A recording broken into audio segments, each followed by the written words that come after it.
Kayo! Ano ba? Sir Jack, Miss Rose, anong nangyayari dito? Kasi excited kami mag-asawa na ibalita sa kanila na nakita na tong singsing ko. Tapos, bigla na lang namin nalaman na may nawawalan sa mga guest. Nawawala ng mga gamit? Ano mga gamit yung mga nawawala?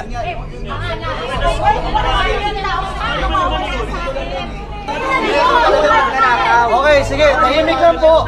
Kalma lang po ang lahat. Sa mga hindi po nakakaalam, mga pulis po kami ng girlfriend ko si Bobby. Ako po si Lieutenant Antonio Conde. Ito naman ang partner ko, si Master Sergeant Enriquez. Kuya Tinoy, mabuti pa secure natin yung area. Huwag tayo magpapalabas hanggat hindi natin nare-resolve to. Opo, sir. Sige po. Mas mabuti pa ho, dito lang ho muna kayo sa loob habang iniimbestigahan pa namin to. At kung meron kayong impormasyon na nalalaman na sa tingin niyo makakatulong dito sa kasong to, lapitan niyo lang ho kami. Sir, tatawag ko lang to kay Chief. Sige, may kakausapin lang ako.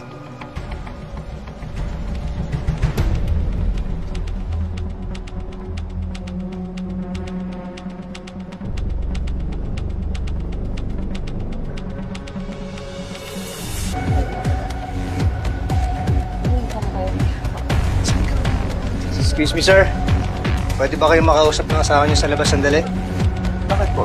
May mga itatanong lang ako na eh. Suspect po ba kami? Wait, Wala po. gusto lang nila tayo.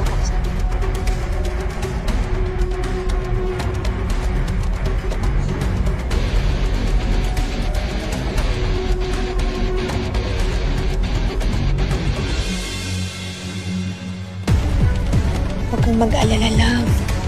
Malinis na naman konsensya natin, eh. Oo nga, tsaka hindi mo tayo kumuha ng gamit nila eh. Oo At nga. nabalik na natin yung sigsig. Diba?